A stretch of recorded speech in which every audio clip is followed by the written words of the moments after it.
मी भूषण जगताप आणि माझा मित्र आझाद पवार. आज मांगीतुंगी या ठिकाणी आम्ही नोंदवून आलेलो आहोत. तसं तर आम्ही सकाळी 6 वाजेपासून निघालो आहे. आमचा प्लॅन तर 4 वाजेचा निघायचा होता, पण आमचे बंधू काही थंडीमुळे लवकर उठले नाहीत. त्याच्यामुळे आम्हाला सकाळी उशीर होऊन गेला निघायला आणि आता जवळजवळ 12 वाजलेले आहेत आणि आता आम्ही सुरुवात करणारच आहोत. आता तुम्ही इकडे बघू शकता, जर तुम्हाला वरती चढायचं असेल आणि गाडीने जायचं असेल तर इकडचा मार्ग आहे आणि जी ऋषभ पंतांची मूर्ती आहे तिथपर्यंत तुम्ही गाडीने जाऊ शकता. तिथून तुम्हाला ट्रेकिंग करायची आहे, पायी चालायचं आहे. परंतु जर तुम्हाला सुरुवातपासून ट्रेकिंग करायची असेल तर हा मार्ग आहे आणि ह्या मार्गाने तुम्हाला तिथे तुमच्या सगळ्या बॅग वगैरे जे पण तुमच्या वस्तू आहेत त्या सगळ्या खाली ठेवावं लागतात. चप्पलपासून तुम्ही वरती काहीच घेऊन जाऊ शकत नाही. आणि सर्वात महत्त्वाची गोष्ट म्हणजे इथे काही वन्य प्राणी पण आहेत, त्यांच्यापासून तुम्हाला सावध राहायचं आहे. माकडं पण आहेत. डुक्कर आहे का ते? ते डुक्कर नाही भाऊ, ज्ञानेश्वर. हे रानडुक्कर आहे, वाघ आहे, रानडुक्कर आहे, मोर आहेत, असे त्यांनी चित्र लावलेले आहेत. पण यांच्या व्यतिरिक्त अजून सगळ्यात महत्त्वाचं म्हणजे ते माकड आहेत.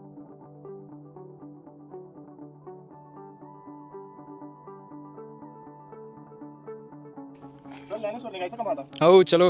ही गाडी कोणाची आणली तू? चला आम्ही निघू आता. आम्ही सकाळी जेव्हा निघत होतो ना, आम्ही माझ्या गाडीवर येत होतो, पण सकाळी रस्त्यावर माझा मित्र दिसला आहे, महेश पवार. खूप मोठ्या मनाचं व्यक्तिमत्व आहे आणि त्यांना म्हटलं दादा, त्यांनी नवीनच शोरूम गाडी घेतली CV युनिकॉर्न, तुम्हाला दिसत असेल व्हिडिओमध्ये. एका शब्दावर दादांनी देऊन टाकली आणि त्या गाडीवर आम्ही एकदम कमी वेळात या ठिकाणी पोहोचलो आहे. बघा इकडे पायी जाण्याचा रस्ता आहे. चलो फिर. तुम्हाला जर वरती ट्रेकिंगसाठी पायी जायचं असेल तर इथून तुम्हाला या काट्या घेऊन जावं लागतात. म्हणजे ते घेऊन जाऊ शकता तुमच्यावर आहे, कारण वरती माकडं खूप आहेत. ते माकडं तुम्हाला त्रास देऊ शकतात. तुमचे जे मोबाईल आहेत वगैरे सगळ्या याच्यासाठी. आणि एक काठी 20 रुपयाला भेटते, काही हे नाही. या लोकांची पोट भरते, खूप चांगलं आहे. बघा मित्रांनो, तिथून गाड्या आमच्या बंधूने घेतल्या, एक मला दिली, एक त्याला दिली. आणि वरती जात असताना सगळ्यात मोठी गोष्ट म्हणजे इतकं पवित्र तीर्थक्षेत्र आहे की इथे आपल्या चपला वगैरे काढून इथे सगळं ठेवावं लागतं आणि फ्री आहे, काही ते पैसे देण्याची गरज नाही. तुम्ही बघू शकता ते रॅकेट्स आहेत, त्या रॅकेट्समध्ये चपल्या वगैरे ठेवायचं आणि तिथून आता आपली जर्नी स्टार्ट होणार. तर मग चलता.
आता आम्ही तुम्हाला मोजून पुढच्या अर्धा किंवा 1 घंट्यामध्ये वरती दिसू लगेच.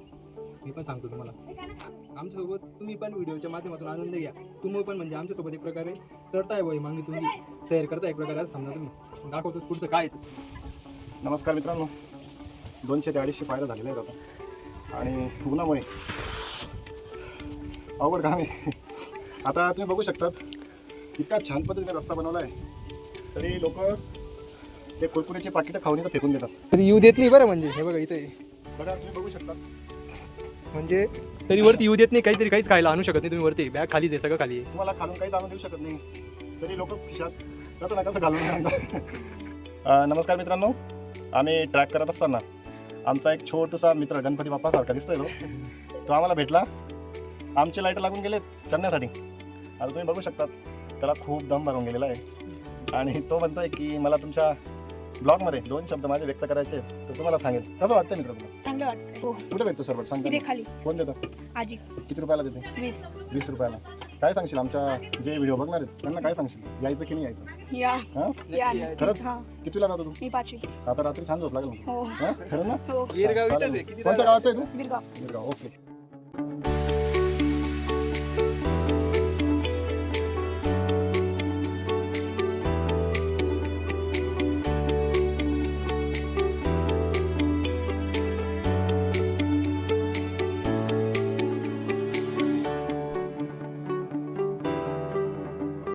तर मित्रांनो, एक गोष्ट सांगण्यासाठी थांबलो आम्ही. आता आमच्या सरांनी आठवण करून दिली की तुम्हाला जर यायचं असेल इकडे मागे तुंगीला फिरायला तर सकाळचा वेळ नक्की निवडा, म्हणजे 8 वाजेपर्यंत तुम्ही टच पाहिजे इथे. 9च्या आधी इथं आलात तर चढायला छान मजा येईल. कारण आम्ही एक चूक केली, आम्ही सकाळी 7 वाजता निघालो घरून हम्म. आणि एक 9:30 10 पर्यंत सटाण्याला पोहोचलो. तर सटाण्याला आम्ही थांबून म्हणजे 12 वाजता आम्ही इथे पोहोचलोय. तर आम्ही सटाण्याला थांबून गेलो होतो. जेव्हा 10 वाजता पोहोचलो सटाण्याला, माझे मित्र भेटले काही, तर तिथे आमचा खूप वेळ गेला. म्हणजे इथे आम्ही 12 वाजता टच झालो, कारण सटाण्याला माझ्या मित्रांनी नाश्ता वगैरे करवला, ती चांगली वाटत कोणती बघा, मग त्यांनी दाखवलं आम्हाला. नंतर आम्ही जे देव मामलेदार आहेत त्यांच्या मंदिरात गेलो, तिथे दर्शन घेतलं. मग नंतर आम्ही इकडे 12 वाजता पोहोचलो. 12 वाजता ट्रेकिंग सुरू केली. जर तुम्हाला यायचं असेल, बघा आमचा कृष्णाई बघतोय, तर तुम्ही सकाळी 8 वाजता इथे टच पाहिजे आणि मग तुमची ट्रॅकिंग सुरू करा. आणि जर थोडं लेट आलात तर मग गाडीने प्रेफर करा. तुम्ही गाडीने जाऊ शकता तिकडून ते ऋषभदेवांच्या मूर्तीपर्यंत, तुम्हाला 200 रुपयात ती गाडी सोडेल. मग तिथून परत चढत एक तर मांगीकडे जायचं. ते बघा इकडे तुंगी आहे, त्या तुंगीकडे जायला, म्हणजे तिथून तुम्ही मागे तुंगीकडे 500 पायऱ्या आहेत, इकडे 500 इकडे 500 अशा 1000 जवळपास 4,500 पायऱ्या आहेत स्टार्टिंग टू एंड. जर कोणी तुमच्यासोबत मोठा व्यक्ती येत असेल तर तो गाडीचा रस्ता आहे ना तोच प्रेफर करा. वृद्ध व्यक्ती म्हणजे कारण वृद्ध व्यक्ती म्हणजे 35, 40, 50च्या आसपास जर तुमच्यासोबत कोणी येत असेल ट्रेकिंगला, तर तिकडचा मार्ग निवडा. कारण इकडनं तुम्ही अर्ध्यापर्यंत येऊन जाणार. आता धड तुम्ही वरती पण जाऊ शकत नाही आणि खाली पण जाऊ शकत नाही, खूप पाय दुखतात. आणि दमवाले पेशंट तर त्यांचा विषय वेगळा आहे. एक आजी इथं 3 तासांपासून बसलेले आहेत. खाली एक आजी आहेत, त्या 3 तासांपासून बसलेल्या आहेत तिथे सकाळपासून, आणि ते वरती पण गेले नाहीत आणि खाली पण गेले नाहीत. त्याच्यामुळे काळजी घ्या. आता आम्ही थोडं या ठिकाणी विश्रांतीसाठी बसलेलो आहे, कारण आता 1-1:30 वाजत आलेला आहे आणि ऊन पण खूप आहे. त्याच्यामुळे आम्ही 50-60 पायऱ्या चढतो. सर खूप नाजूक आहे, त्यांना हा. उन्हाचं नाजूक- काळा पडून देईल बा असं म्हणतात. नाजूक राहावं लागतं आणि लग्न बाकी बा. स्वतःची काळजी आपण स्वतः नाही घेणार तर मग दुसरे तर आपली काळजी घ्यायला येणार नाही. 100 पायऱ्या चढायच्या आणि 10 ते 15 मिनिटं विश्रांती करायची. आणि सगळ्यात महत्त्वाची गोष्ट खासियत अशी आहे, ती म्हणजे विश्रांती करायला तुम्हाला ठिकठिकाणी त्यांनी ना सावलीसाठी मस्त पत्र्यांचे शेड बनवलेले आहेत आणि झाडं तर इतके सुंदर आहेत, आणि हे बी तापत नाही इतकी वाई. थंडीगार हवा असते. माइंड ब्लोईंग, जबरदस्त. खरंच मजा आली. तुम्ही नक्कीच या, आमच्यानंतर तुम्ही या आणि तुमचा अनुभव कसा होता तर तुम्हीही तुमच्या व्हिडिओच्या माध्यमातून सांगण्याचा प्रयत्न नक्की करा, जर तुम्हाला आवड असेल तर. आमचा छोटा मित्र अजून एक सापडला आहे. काय नाव मित्र तुझं? काना. काना. तू नीट बसला, माझा काना कवर बसलाय. कितवीला जातो तू? चौथीला. चौथीला. दमून गेलास? नाही. नाही, थोडा पण नाही. नाही. जेवण केलं होतं का? नाही. का नाही? मम्मी पप्पा कोणाला सोबत? मम्मी पप्पा बहीण. अच्छा अच्छा अच्छा. आणि किती वाजता निघाले होते करून? 10 वाजता. 10 वाजता. मजा येते का तुला? हो तुझी दिदी आहे काही? हो सखी दिदी आहे तुझी? हो. ती बघू शकता तुम्ही, बसली बिचारी, ती पण थकून गेली, हसते ती. आणि कितव्यांदा येतोय तू इथे? पहिल्यांदा. पहिल्यांदा येतोय. कोणत्या शाळेत जातो? मराठी. आता आमचा मित्र आला परत आम्हाला सापडला. तो कसा तरी चढतोय आमच्या मागे मागे, त्याच्यासाठी थांबून जावं लागतं आम्हाला, कारण माकडं आहेत पुढं आणि तो माकडांना दिसला म्हणजे माकडं काही त्याला सोडणार नाही. इथले ती दिदी असते आणि माकडं खूप चावट आहेत बरं का बेटा इथले. काठी राहू द्या हातामध्ये आणि जवळ आले की मार त्यांना. मी आहेस तुझ्या पुढे, टेन्शन नको घेऊ. जेवण केलं होतं तू? हो. हां, काय खाल्लं होतं? वड्याची भाजी. वडे खाल्ले? मस्त. चल, आमचं जेवण बाकी राजा अजून. नवीन काय वाटलं तुला? नवीन काय वाटलं? माकडं भेटले तुला? नाही. नाही अजून? नाही. चप्पल नाही घातली ना? नाही. ठीक आहे, चांगलं चांगलं चांगलं. मस्त. चालायचं माझा का बसतो? हो. चालायचं? एकच होतं. एकच आलं होतं. तिथं होते व्हिडिओ पण ते सगळे ते चाळीजवळ नाही आलं दादा ते तेव्हा ते एकटे तिथे बसलं जाऊन. आणि खूप इथे अजून खूप आहेत ना हो, खूप. आले. आम्ही इथे थांबलोय आता. हे ताईंनी थांबवलं की सगळे सोबत जाऊ असं. त्यांच्याजवळ ते चौमुरमुरे बाकी काही स्नॅक्स घेतले त्यांनी घालून, पाण्याची बाटली वगैरे. तर ते माकड सगळे हिसकावून गेले त्यांच्याकडून. एक प्रकारे त्यांचा चिपकून गेलं ते पायाला आणि त्यांचे खिशे वगैरे तपासते ते की काय ठेवलंय का. खूप त्रास झाला वरती यायला, पण माकडांनी आम्हाला आध्यापर्यंतच थांबून ठेवलं. वरती जाऊ देत नाही का ते? हे हे बघा. हे बघा, या असे माकडं आहेत, आम्हाला खूप त्रास नाही बेटा, इकडे झाला. बाय कर ना. बाय.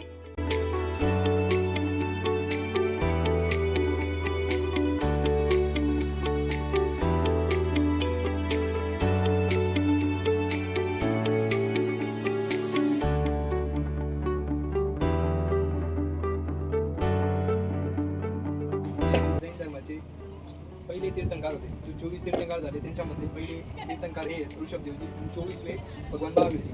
तर ही मूर्ती आहे, ही 108 फुटाची आहे. आणि जी आपल्या भारतात सगळ्यात उंच म्हणजे जगात सर्वात उंच आहे स्टॅच्यू ऑफ युनिटी, ही 597 फूट उंच आहे, ही सरदार वल्लभभाई पटेलांची. नंतर 305 फूट आहे अमेरिकेची स्टॅच्यू ऑफ लिबर्टी. तर आता आम्ही आज आलेलो आहे, कारण जेवढं आपण एक्सप्लोअर करतो तेवढ्या काही काही गोष्टी शिकत जातो. तर आज आम्ही तुम्हाला दाखवतो इथे कसं आहे काय. हे स्ट्रक्चर बनवायला 2016 मध्ये बनून झालेलं आहे. याच्यासाठी करोड रुपये गव्हर्नमेंटने खर्च केलेला आहे.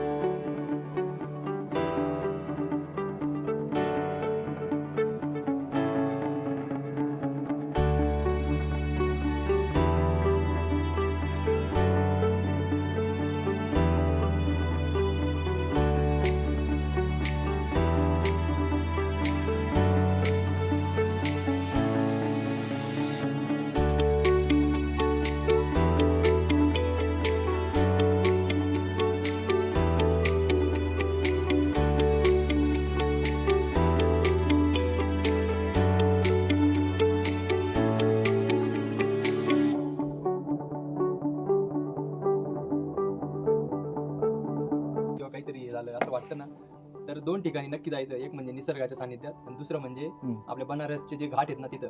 ते बनारसच्या घाटवर बी लिहिलेलं आहे की कृपया या ज्ञान न दे या सभी ज्ञानी आहे असं म्हटलेलं आहे. आणि दुसरं निसर्ग मणिकर्णिका ना, मणिकर्णिका. सगळ्या घाटांवर तिथे खूप घाट आहेत, तसं 64 घाट आहेत आय थिंक. आणि निसर्गाच्या सानिध्यात गेल्यावर स्वतःचं ऑब्झर्वेशन जेव्हा करता तुम्हाला समजतं की आपण किती आहे. तसं स्वामी विवेकानंदांनी सांगितलं की मी इतका अभ्यास केला तरी मी आतापर्यंत फक्त गुडघ्यापर्यंतच अभ्यास करू शकलोय बा, असं एक प्रकारे म्हटलं तिथे. असं आहे बघा निसर्गाचा. आणि मानतच आले ना आपण पहिले देवांना काय झाडांना पुसतो. आपण गायला पुसतो. निसर्गामध्ये हे आपण निसर्गाचे एक हे येतात ना एक प्रकारे. आणि तर मला हे खरंच सांगायचं बी आहे निसर्गाची दुसरीकडे जे इन्क्रोचमेंट होतंय कॅपिटलिस्ट लोकांकडून ते पण सांगायचं आहे. कारण जिकडे तिकडे आता नाशिकचं तपोवनचे झाडं म्हणजे लोक इतके रस्त्यावर उतरले ते तोडायचं म्हणताय तरी सुद्धा त्यांनी रात्रीत ते 450 झाडं तोडून घेऊन गेले. तर याचा आम्ही जाहीर निषेधच करू. कारण सरकार राहो किंवा काही राहो ती जनतेसाठी असली पाहिजे. आता कारण आम्ही पुढच्या निषेध लोकांना काय फ्युचर देत आहे हे मला याच्यात सांगायचं. तुम्ही तुमचं मत एकदम योग्य रीतीने मांडलंय आझाद सर. आम्ही निषेध तर करूच, पण आता आम्ही जीवनाचा आनंद घ्यायला या ठिकाणी आलोय आणि आता आम्ही आनंद घेणार. हे बघ ट्रेकिंग करताना आम्ही जे हे 20 रुपयाची वस्तू घेतली होती ना, तुम्ही याच्याशिवाय इथपर्यंत येऊ शकत नाही. बिचाऱ्याने खूप सहारा दिलाय. म्हणजे जिथे याचा आणि आपल्या पायांचा सहारा संपला तिथे आम्हाला या काठीने दिलेला आहे. आणि याच्याकडे पाहून ते शिवकालीन खेळांमध्ये वापरल्या जायच्या त्या काठ्यांचा मला आज या ठिकाणी उल्लेख करावा असं वाटतोय. एक आमच्या क्लासचे विद्यार्थी करतात शिवकालीन खेळमध्ये, त्यांनी पार्टिसिपेट केलं होतं. आम्हाला तर काही फिरवता येत नाही त्या काड्या. मला त्यांची आठवण झाली खूप छान. आणि इथे हे बघा तुम्ही बघू शकता कोरीव काम केलेलं आहे. जे जैन धर्मांचे जे तीर्थंकर होते ज्यांनी त्यांच्या धर्माचा प्रचार केला होता त्यांना तीर्थंकर म्हणतात ॲक्च्युली. तर त्या सगळ्यांच्या मूर्त्या या ठिकाणी अतिशय चांगल्या पद्धतीने करून ठेवलेल्या आहे आणि खरंच बघण्यासारखं आहे. तुम्ही नक्कीच या. ठीक आहे.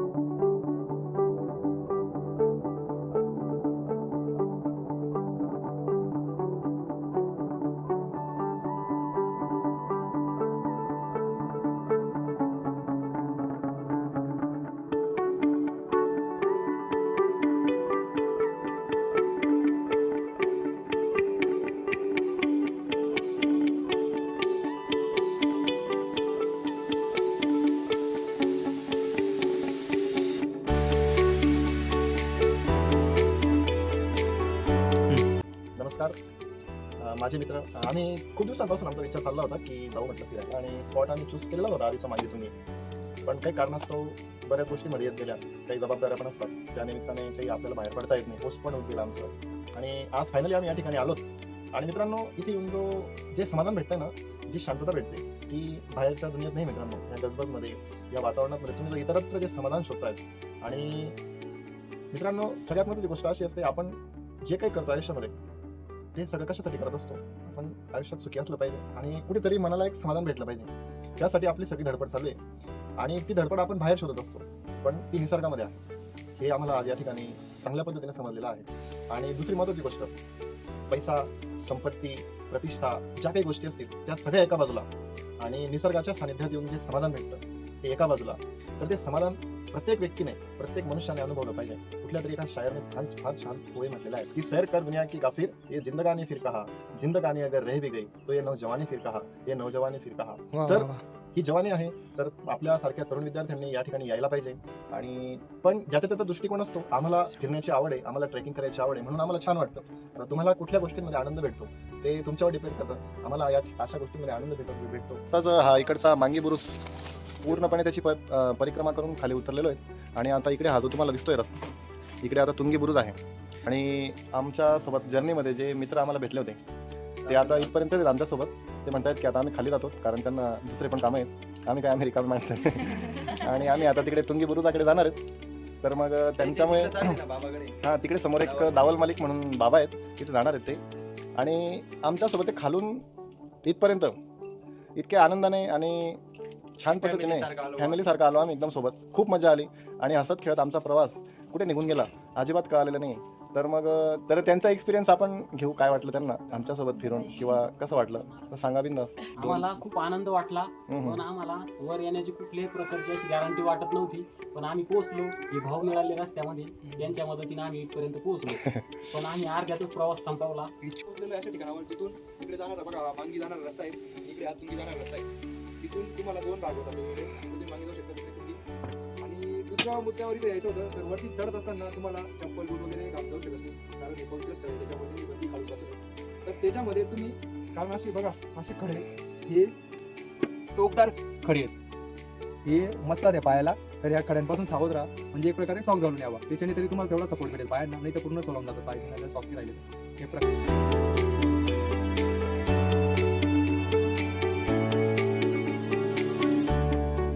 पुढं चाल.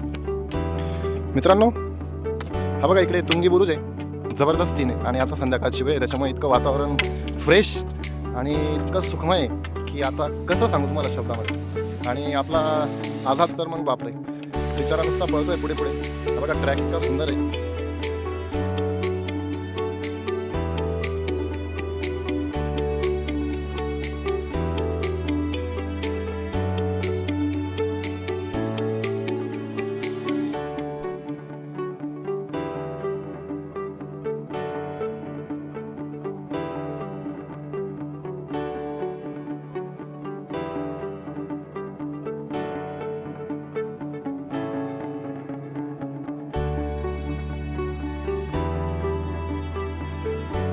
मित्रांनो, आम्ही हाती तर काढून घेतला. आता हे शेपूट बघा, डायरेक्ट 70 डिग्रीमध्ये या पायऱ्या बनवलेल्या आहेत. आधीच आता आमच्या पायांना गोळे आलेले आहेत आणि मी थोडंसं पटापट चालतो म्हणून आमच्या मित्राच्या पोटात पण गोळा आलेला आहे. नाही मित्रांनो, माझी आणि आता या मित्रांनो इथे माझ्या मते इथे पण किती पायऱ्या असतील आणि तुझ्यामध्ये तरी? इकडून या 500 होत्या. हा का? या असतील माझ्या मते अजून 700-800 800-900 पायऱ्या असतील या. आता जीववर येऊन गेलेले आहे.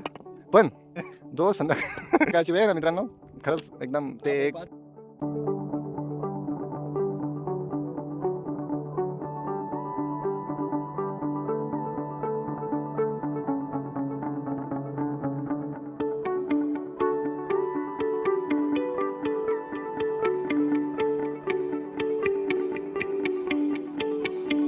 कारण आपण काहीतरी सक्सेस मिळण्यासाठी जीवनात धडपड करत असतो. तसंच आम्ही बी आज या पायऱ्या चढून आलोय 3,500 आणि शेवटचं जो डेस्टिनेशन होतं ते डेस्टिनेशनवर पोहोचलोय. पण हा आनंद खूप वेगळाच आहे, कारण काहीतरी मेहनत केल्यावर जर तुम्हाला काहीतरी भेटतं ना, तर त्याचा आनंद खरंच खूप वेगळा असतो. तसा आनंद आम्हाला पण इथं होतोय आणि तो आनंद आम्ही मनसोक्तपणे लुटतो इथे ह्या खुल्या आकाशात, खुल्या हवेमध्ये, आणि खूप मजा वाटते आम्हाला.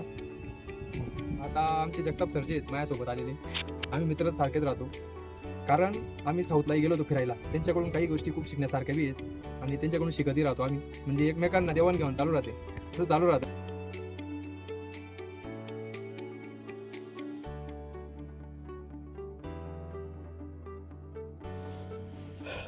फायनली आमचा प्रवास पूर्ण झालेला आहे. आता मित्रांनो, जे आमचं खूप साऱ्या स्वप्नांमधलं एक छोटंसं स्वप्न होतं आमच्या दोघं मित्रांचं.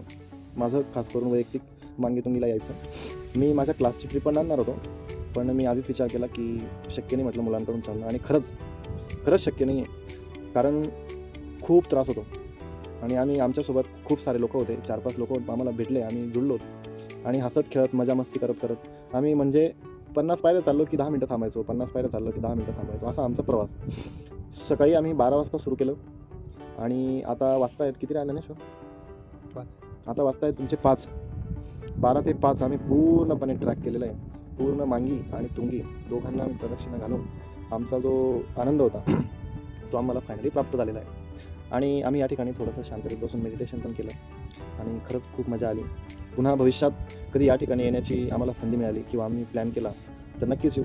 आमच्या फिरण्याच्या प्लॅनमधले जे स्थळ होते त्याच्यापैकी हे एक स्थळ आम्ही आता पूर्णपणे गाठून टाकलं आहे. त्याचा आम्हाला खूप आनंद होतो आणि या ठिकाणी आम्ही आमचा प्रवास थांबवतो आहे. आता आम्ही खाली उतरणार आता. आणि सर्वात मोठी गोष्ट मित्रांनो, येताना आपल्या चाळीसगाववरून डायरेक्ट मालेगावहून सटाणाहून डायरेक्ट मांगी आणि तुंगीला यायचं आहे. 25 किलोमीटर. म्हणजे चाळीसगाव ते मालेगाव 55 किलोमीटर, मालेगाव ते सटाणा 35 किलोमीटर आणि सटाणा ते ही मांगी तुंगी जवळपास 25 ते 30 किलोमीटर येतं. असा एवढा मोठा प्रवास आहे आणि काही खर्च नाही. कमी खर्चात छान तुम्हाला एक फिरण्याची संधी मिळेल, ती तुम्ही नक्कीच घ्या. आणि या ठिकाणी आम्ही आमची जर्नी संपवतो. माझा मित्र काही 2 शब्द व्यक्त करेल त्याचे. ज्ञानेश्वर काय म्हणतो? आणि बस काही नाही, खूप मजा आली. आणि मित्र पाहिजे, मित्र जपा. मित्र खूप चांगले असतात, ते चांगले संगत म्हणतो ना आपण. ते एक तुकोबरायांचा की कोणाचा अभंग पण आहे की वृक्षाचा वेल निंबावरी गेला, कडू कैसा झाला कोण सांगे. म्हणजे जशी तुमची संगत राहिली, याचा अर्थ कसा आहे की द्राक्षाचा वेल निंबावरी गेला, मग तो कडू कशामुळे झाला? काय निंबाच्या झाडामुळे. म्हणजे तुमची संगत जशी राहिली तसं असू शकतं. तर चांगले मित्र भेटणं खूप चांगली गोष्ट असते. तर तसे मित्र आणि ट्रॅव्हल करत राहा, जास्तीत जास्त गोष्ट शिकाल पण तुम्ही नवीन नवीन गोष्टीतून शिकून ते अप्लाय करायचं आपल्या जिंदगीमध्ये आणि नवीन मग आपल्या याच्यात जिंदगीमध्ये ते एक हे होतं आणि त्याच्यातून शिकत जातो आपण आणि ते आपल्याला कामात येतं बाईक प्रकारे हे याच्यातून सांगायचं. चला तर मग मित्रांनो, भेटूया पुन्हा एखादा नवीन. आम्ही जेव्हा एखादी प्लॅन करणार आम्ही जर्नी, तेव्हा नवीन पुन्हा एक व्हिडिओ तुमच्यासमोर घेऊन येऊ. तोपर्यंत नमस्कार.